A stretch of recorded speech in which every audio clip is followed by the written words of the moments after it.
All right. Yeah. So the question is, how do we bring value with regards to testing, or how do we showcase the value of testing or testers?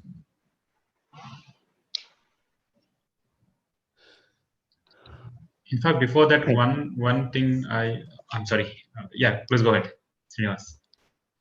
No, okay. Yeah, Um, yeah. sure. What what I see normally is why we don't why sometimes we are not valued so much. That's because many of us we just scratch the surface and leave it there. That keeps happening. That keeps happening. Oh, my job is done. I am this only. I'm like doing functional testing. These are my test cases. Uh, Everywhere that keeps happening. No one that extra just like few more steps. No one is not sorry. I won't say no one. There are like some amazing people out there who does that. Many of them just stop there, but not look like okay. I'm using. We are using JavaScript for coding. We are using Java for coding. Should I look at it to see, understand more, and maybe it will help me more in testing more? That that that part I generally see missing for many people. When you log bug also, oh, I get this error. I get frustrated when I see that kind of bug. It's like you got this error, but what did you do to see like why did this happen? A little more digging. At what level did it break? If you have 3 4 layers of things, if you provide that value, you will get that wow thing immediately when someone says like okay, I saw this error, I looked into the log, looks like this came from that app server to DB, some connection thing that happened, or the number of connections exceeded, that's why this error came in. If you put that, you are reducing like few hours of fixing time. That will immediately people will come to you. When when I tested, when I saw few of them doing that, I saw developers approaching them for everything. So that part, if we take care, lot of things will fix. I'm sure there are many other things, but this is like one main thing that I will suggest, Brijesh. I think that's a very good thought. Abhishek, you were saying something. Yeah. Thanks, Srinivas. I totally relate to that, and I have experienced that as well. So thanks for that, Tim. So what I was saying that recently, I would not say the name of the company, but a company where my friend works. She was working as a test engineer, and she loved working that. And for some reason, she didn't like coding part a lot, meaning for the work of the automation and all, because somewhere she feels that she's not that good enough and all, but which is quite enough okay. But again, the company introduced entire their testing department, right? They started training them for a full stack developer.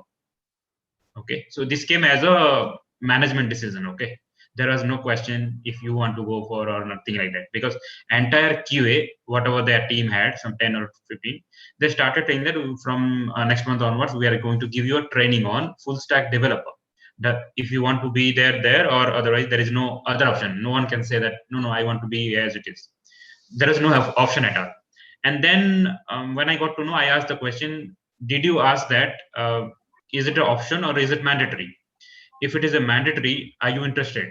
Because I knew that that person doesn't want like coding and all, for some reason I don't know.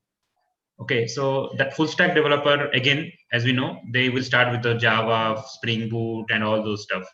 And since the person likes testing a lot meaning passionate, I can see that. Now with this profile, I don't see the person actually liking it the job anymore. So the training already started, and slowly the job and the enthusiasm, right, went down. Okay, now the next question from me, I was just trying to understand. So one thing that nobody talked to the management, did anyone highlight what their skills, what they like, how it is going to contribute, how is it valuing? If they see, it could be possible that it's our mistake. Maybe 2 3 testers, they would have gone to management and explained the situation. See, we are good at this, and if you make us do that, we might not give you a good contribution with respect to the quality, right? So if management would have heard that kind of thing, they would have given a different thought. Okay, those who wanted to go for, they can go, otherwise you can still say. But rather, I feel that it is even our voice that we need to come forward and actually highlight our issues rather than just silently accepting their decision. That's what one point that I also feel, that because here blaming the management directly is not good because we didn't speak up, right? I feel that point. I think you're right. I think you can't simply go ahead and blame the management for that. Any thoughts from you, Prasanna, Shefali, Seema, Anupam? Okay, I would want to add, but from the other side, I am as a tester. Okay, we do have responsibility. We do have to showcase that how we are important. So there are many ways, you know, just to make the management feel that yes, you are there. So you have to be asking questions everywhere possible, because you need to understand the product well, and you need to come up with the test scenarios. Then you have to come up with how you want to test, what is you have to test, how it is useful. So there are a lot of things that you need to ask. There are a lot of things where you can engage, and you can also have a word with all the stakeholders. So try and communicate with the product owners, business analysts, developers. So since I mean, many organizations are now working in agile, so communication is the key to that. So I think one value that testers could add is to communicate. So that is, I guess, one important point. And secondly, of course, whatever you are doing, you have to be confident about it. Okay, so that is second. Now from the other side that I wanted to add is, okay, what management is doing to, uh, what should I say, in, increase the value or get something out of the person that you have hired, what you are doing. I mean, if you are just in the end of the year at the appraisal cycle, you are just pinpointing this, just the points.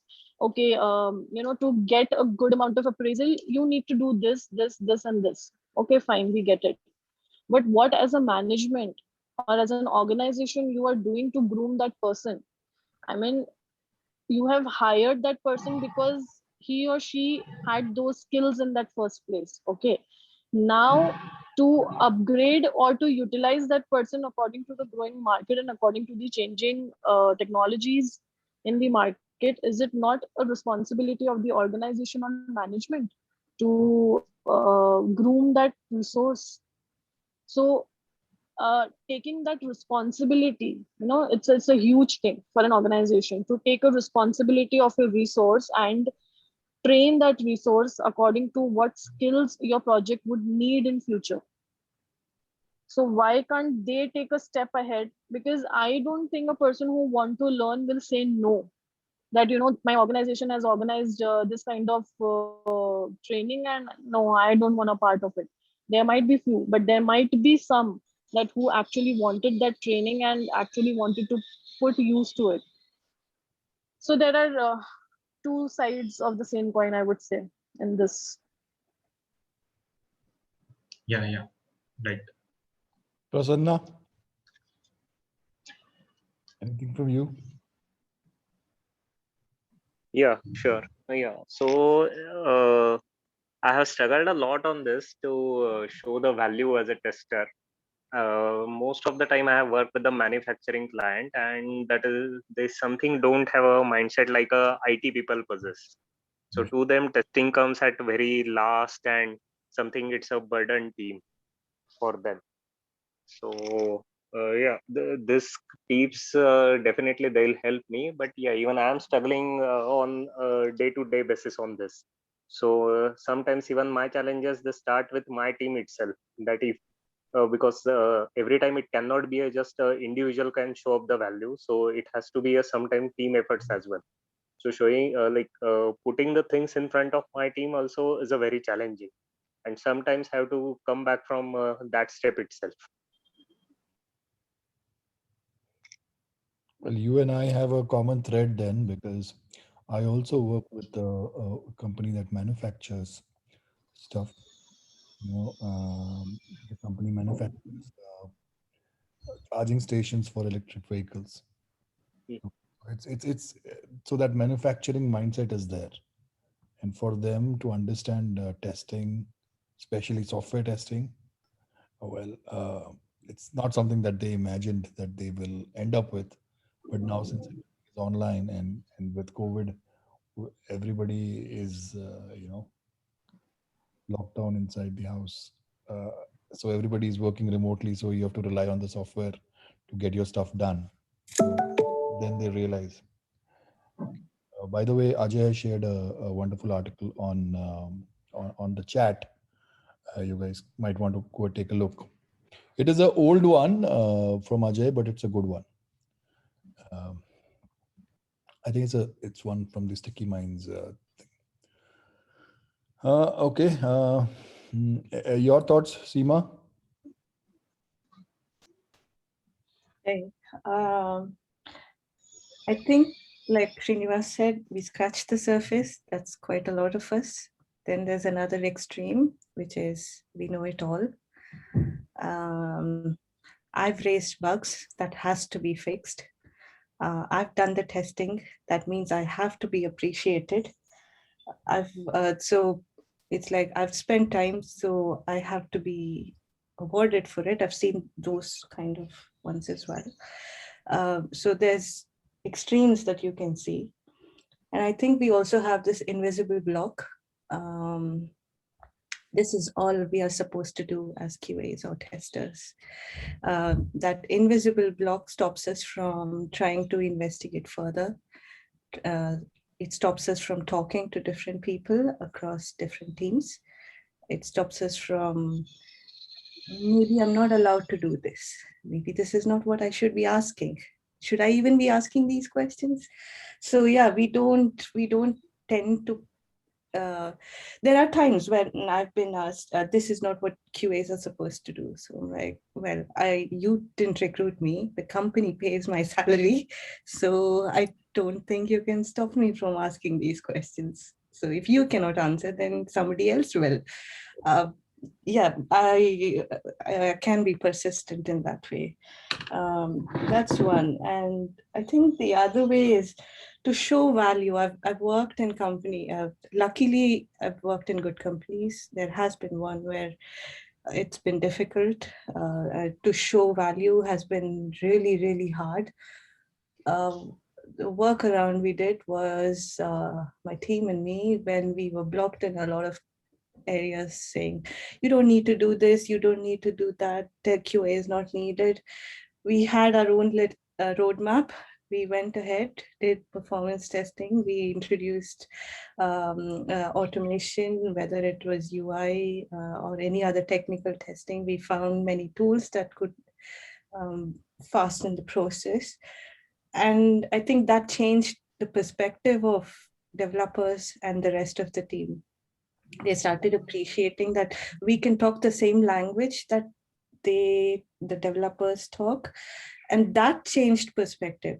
When I was told you can't, there's not much you can do on this, then because you don't understand completely, said fine. I took the time, learned Python on my own, learned the whole architecture, how it works.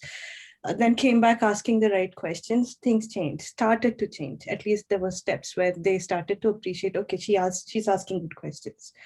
So yes, it's up to us to show value sometimes as well.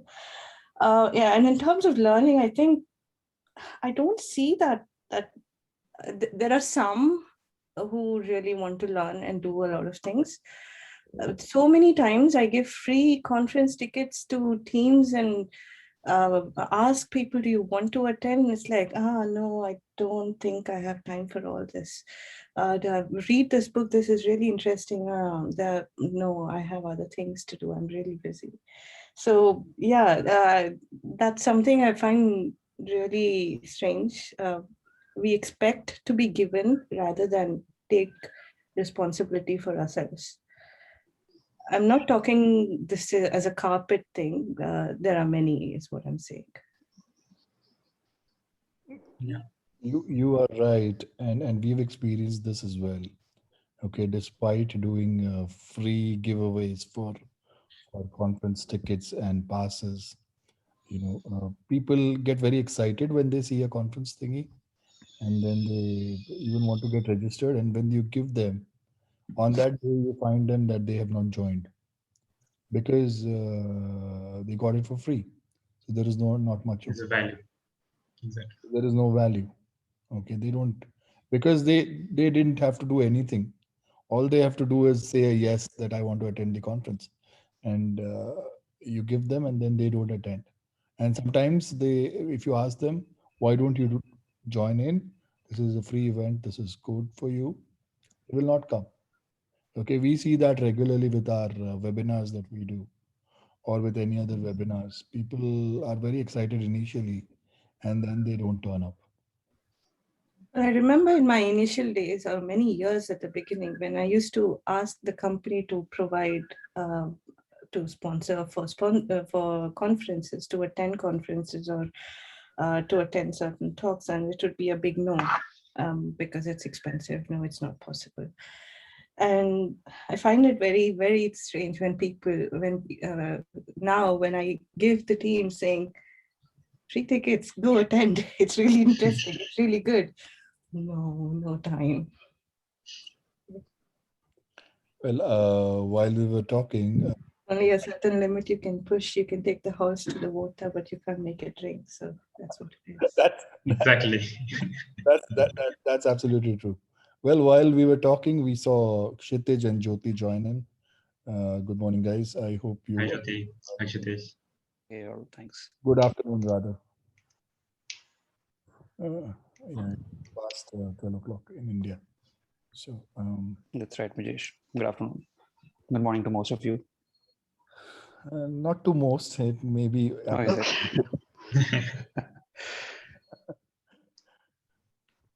Yeah. So the question is, how do you show value as a tester? Kshitij, Jyoti, Ajay, Anupam, what do you guys think? All right, maybe let me try to break the ice here, Brijesh. For me, I think while yes, testers do a lot of job in the way they are trained to, and at times they do not really apply the core testing values to build around it. What I feel, Brijesh and others, I think the value that we are trying to drive is actually diminished by the way it is being asked for, right? So the most challenging piece which I've faced across is people want testing to be just a process, and that's where the value part is lost most of the times. Like Brijesh, we have had multiple discussions in the past. How many test cases we have? Give me the pass-fail counts. That's what drives the speed, the decision makers to overlook the value of testing, right? And for me, being a tester, I feel while I try to break that boundaries, but at times I'm left with no other choice but to show numbers which actually works. We are driven by a culture where numbers work. Being a tester, yes, I have to hide things, I have to let things go. And that's the biggest struggling piece for me. Well, I think you spot on with that, Kshitij, that, a lot of times it is these numbers which people are seeking, and they try to derive value out of that. But people seldom realize that it is not these numbers that will fetch them value. Yeah, management may say, oh, you've executed only 5 test cases. But what does that mean? Okay, if the environment in which people are testing, the test environment, okay, is so shabby that you can execute only 5 test cases and not beyond that. You cannot design experiments that will help you to find out more or try to do different things. Then there is a problem there, right? And Absolutely. Yeah, we are actually killing the environment, killing the culture that lets testers flourish, explore, experiment. That's the core of it, right? That's the core yeah, of what we as testers really want to do. But yeah, it's not always we let ourselves stretch our wings and fly as high as we want. We are always cut short by boundaries and limitations and numbers at times. So yeah, I think value could be manipulated and shown across, but I still believe that one of the biggest values which I try to drive is not just coaching the testers and the team members that I really have around me, but to keep it more inclusive, keep it to the engineering managers, the developers, the database engineers, and tons of people around me whom I work with, right? Once I understand their problems, that is when they start valuing back to what I contribute towards. So understanding problems, trying to solve things collaboratively. Being a tester, we have a different mindset of looking at things, trying to break things rather than building them. So that is the biggest value I feel. We should collaborate and understand the problems. You should always look at problems from the other person's perspective rather than just looking at from your lens. that's a very good point, very interesting one as well. And while we were talking, we saw Amutan joined. Hey Amutan, buddy, how are you? Matan. Hi, hi, Brijesh. Hi, everyone. So Amutan, we were talking about building and showing value as tester, right? So thank you, Shefali. Thank you for joining in. Thank you for your time. So Amutan, we were trying to talk about that. So how do you think, or are we actually able to? Do you think we are able to show our value as testers? If no, then what can we do about it? Basically, right. So, if you ask me personally, I feel I see testers are still thinking they are not in par with developers. That is the first mindset that we have to come out. Okay, so if I go to some forum, they're asking I want to switch to development, not because they are interested in development, just because they want to be treated like a developer or they want to earn like a developer, right? So basically that mindset is what causing all the problems, right? So I hope if you compare me, I in my organization or in my project, I add more value than any other developers. So I personally feel if that mindset goes away, I think we people will start recognizing ourselves. So even if we do manual testing or whatever stuff, okay, as a tester, whatever we do, if we can add value to an organization in any forms, I think that should be appreciated. And that is not happening now because as a testers, we are not recognizing our values. So that is the problem. The problem is within us. Okay, we should not blame the project managers or developers or support engineers, others. The problem is with ourselves. I think it's high time that we need to change our mindset. So that's what I feel. So what tips would you give to change that mindset, Amutan? I think we need to be technically capable. When you start feeling that that you are not in par with developers, that's because maybe they can code better than you, right? So obviously if you can learn more than them, right? So it's not like we cannot code better than a developer, or we cannot learn more than them, right? So we need to be technically capable. We need to technically answer them if you are going to some meetings or stuff where they are discussing about some microservices or Docker or Kubernetes. Okay, if we don't have that knowledge, right? Obviously, we feel we don't know that, so we are not capable, like the developers. So we need to scale ourselves in terms of technicality, so that we first ourselves we think start to think we are better than them, basically. So I feel we should scale up to the level what developers are now, so we can get rid of that mindset. I think that is very, very nicely put, Amutan. Basically, if I were to summarize what you said, if we can, if you can show the value in terms of speaking the same language as the developers or architects do, then you automatically start getting recognized. Would that be true? A true summary of what you were trying to say? Yes. Yeah. So this was also stated by others previously that often people don't realize the value because you're not talking in the same language as them.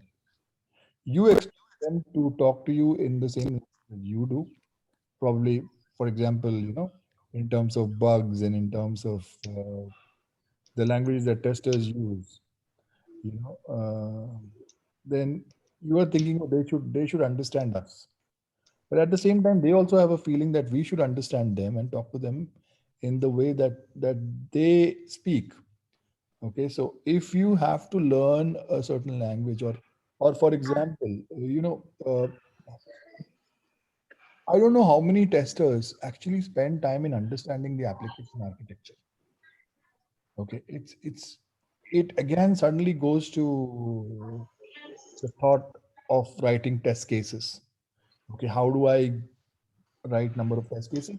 Because the trend has been that test cases are seen more as the tangible output coming from testers, something that people see and something that is going to be measured at the end for appraisal and stuff like that, right? People have, and Srinivas, you might want to comment on it, but I have seen companies having metrics measuring test cases.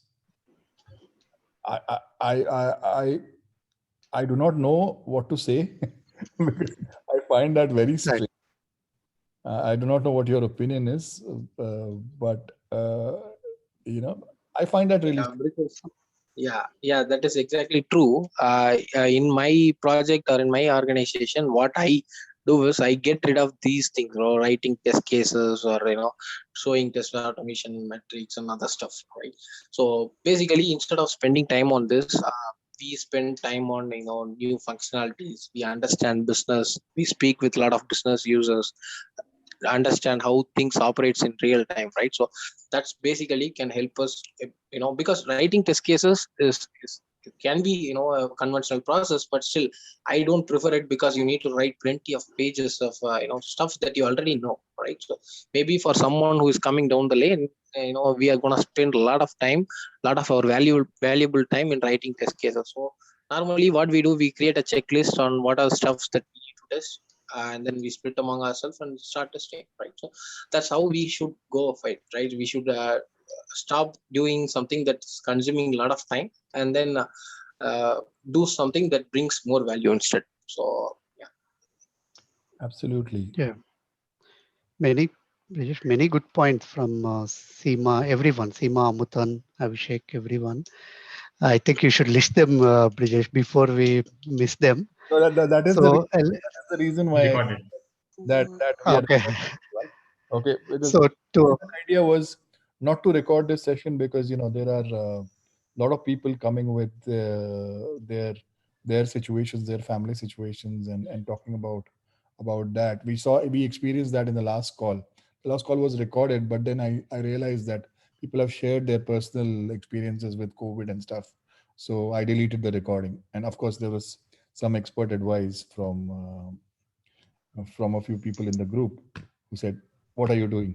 You shouldn't be. You shouldn't be Okay. putting out people's emotions out in public. And I was like, yeah, that's right.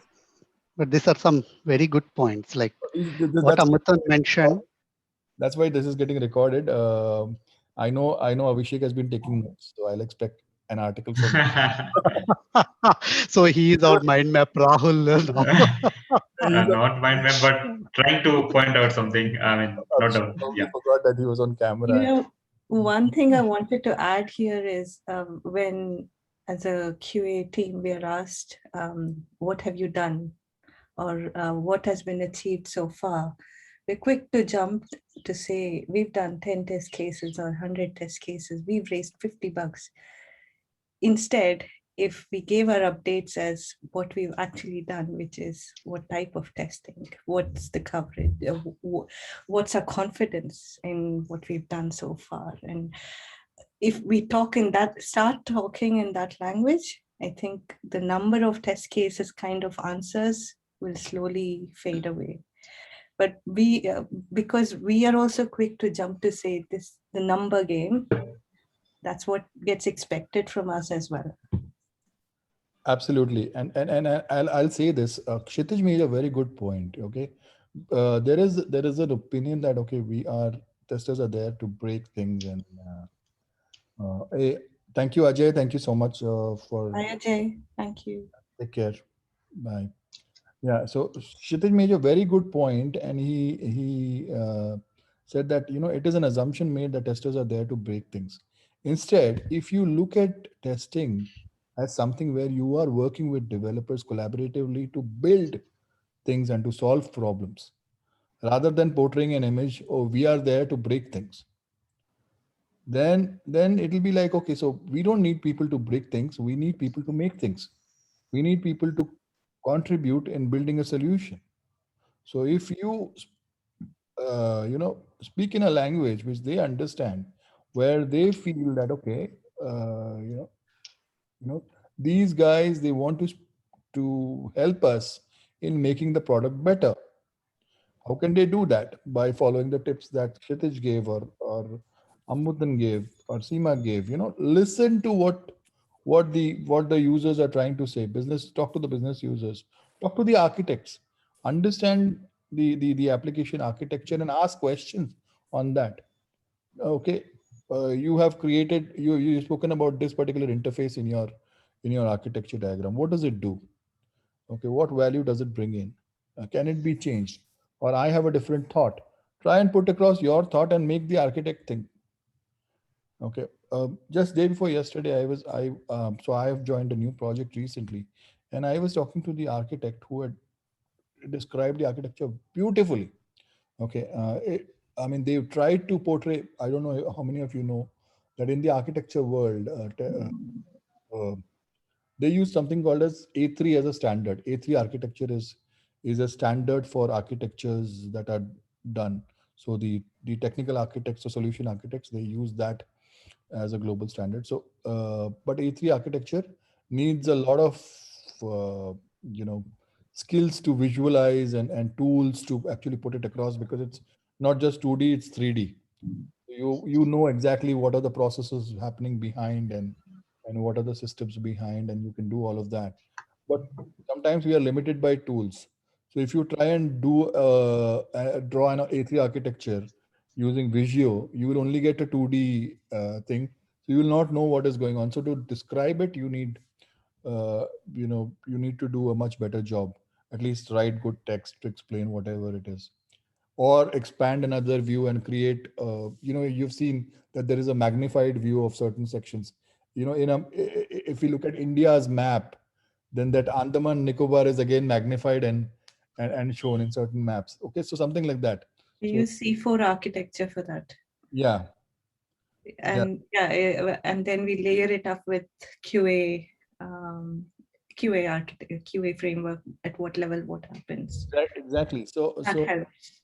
So I was talking to the architect, and she's a very senior person. Okay, so and when I suggested to her that okay, you've done this now, we've been talking about testing and having a new having a basis just to make sure that we're going to test this. Can we put that perspective in that architecture? She was delighted with the idea actually. She said, okay, I'll work with you and see how we can put that perspective in the architecture and show the value that, okay, these are the places or the spots where we are testing. These are the clusters. This is how we are going to put, thought behind our testing. So that is exactly what is expected, because once you speak to them in their language, they will respond back to you and they'll be happy. Yeah. Okay. And then they will know, okay, you are really adding value. And I completely agree with whatever points all of you have shared. I do not know who is N's iPhone, N, but thank you for joining the call. Who is that? Can you introduce, please?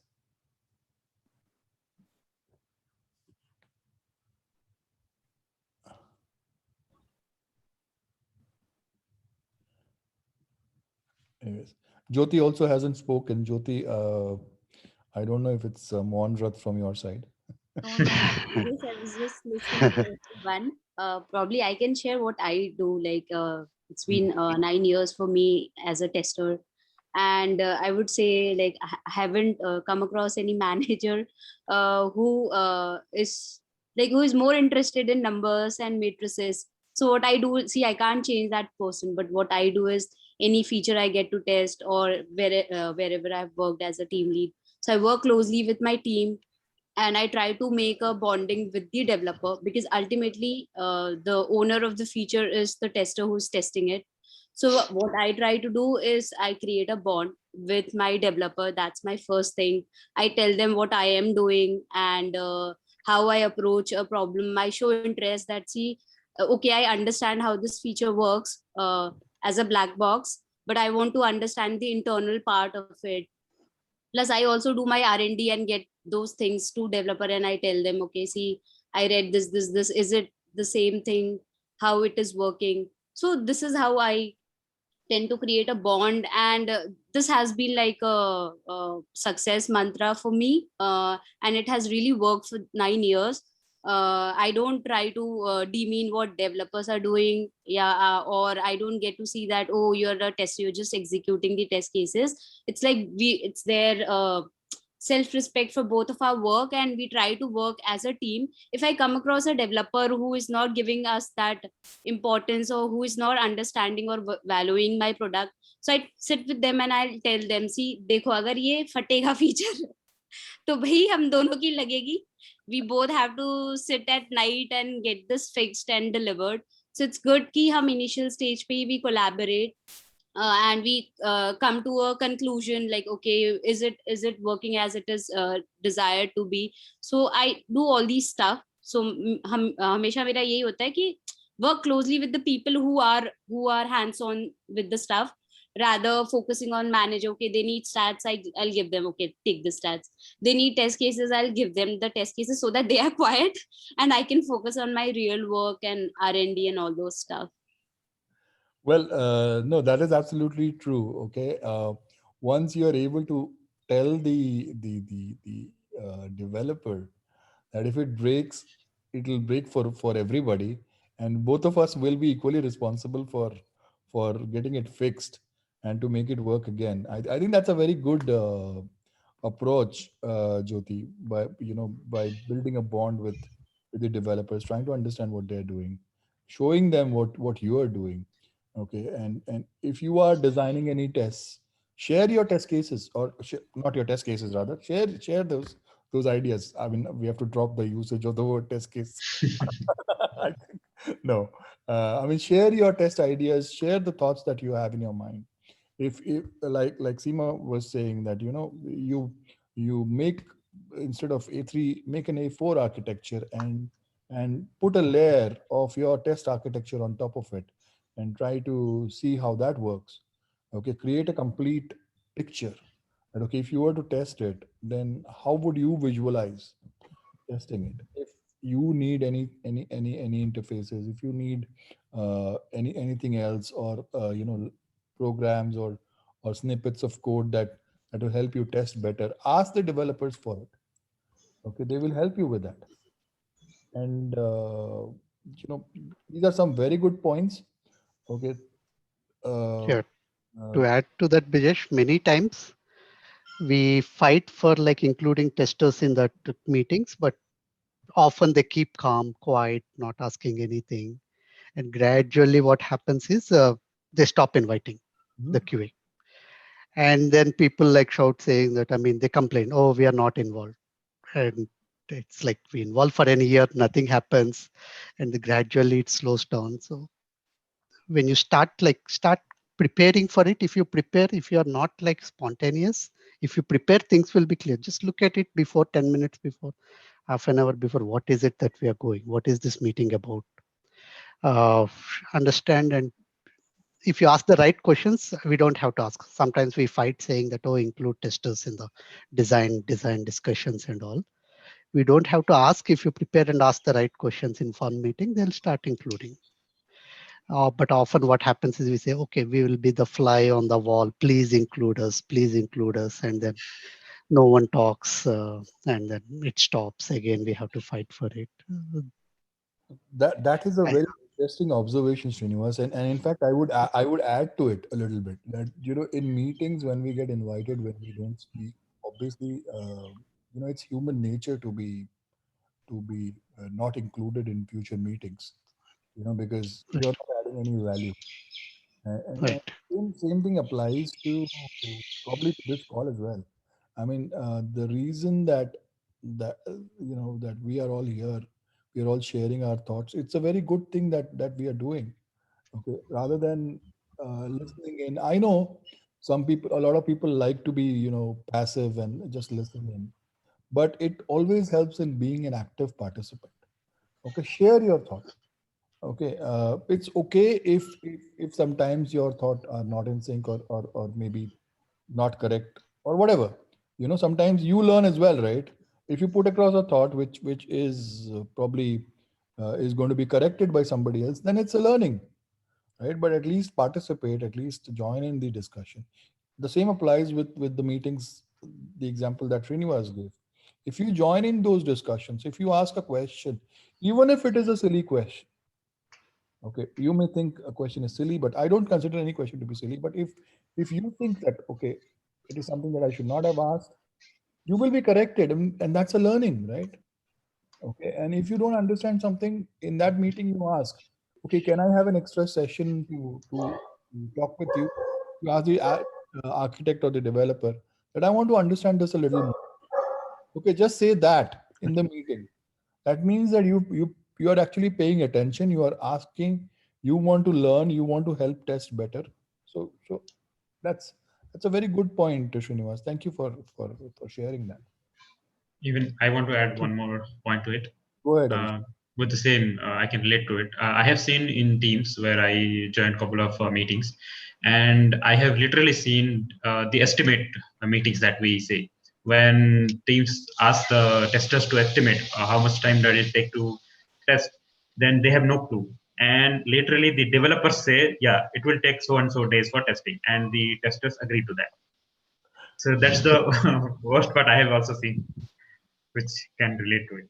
So how do you come out of that? How do you give an estimate? It was actually not for my team, because in my team, whatever I feel that we give it, but for other team where because as rightly said by Srinivas, you need to ask questions so that people know that you are interested and even you want to understand it. Then they will take your opinion for they will give importance. And if you don't ask and be silent or just be a passive listener and all, so they won't expect you to estimate, because they will simply assume that whatever they think about testing is true.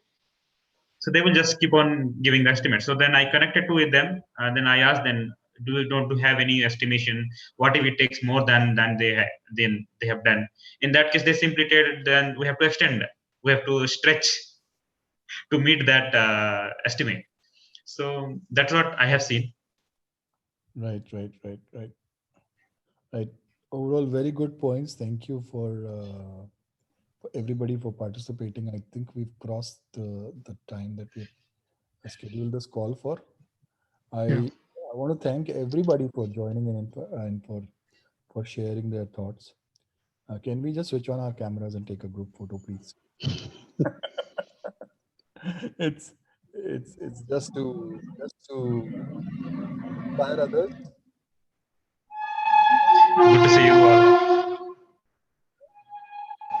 You're really next to a station, Abhishek? Yeah. Yes. Anupam. Yeah. Then ends iPhone. That's a very I think the person is dropped off. I don't see. Yeah. okay. All right. Sechi. I got the picture. Thank you so much, everyone. It was really nice. I mean, see, this is really valuable. It really helps us learn. Thank you so much, guys. Some of you joined late, but it was absolutely awesome to talk to you. I hope you guys take care of yourselves. And, feel free to reach out with anything, any kind of help that you need. Troubled times with your families or anything like that. Any kind of help, just let us know. I think we can all put together a good effort in trying to solve problems. Thank you, Brijesh. Over It's been a to good session. Thank Thank you for organizing it. Thank you so much. I think we should continue this. yeah. We Yeah. we will continue doing this. Does that mean I have to wake up at 6 every Sunday? Oh, this is 6. I thought you woke up. Oh, you woke up at 6. Yeah, right. Come to the Netherlands, you can have one extra hour of sleep. No. Oh, it's 7. From next month, I have to do that 1 hour extra because I work CET time, right? So, yeah. Yeah, okay. So next month I am on CET time. Fine. All right. Thank you, everyone. Yeah. Thank you. Thank you. Nice Thank you, everyone. seeing you all. We'll see you again. Take care. Take care of Thank you. yourself. Bye. Take Bye. care. Bye. Bye bye. you. Bye.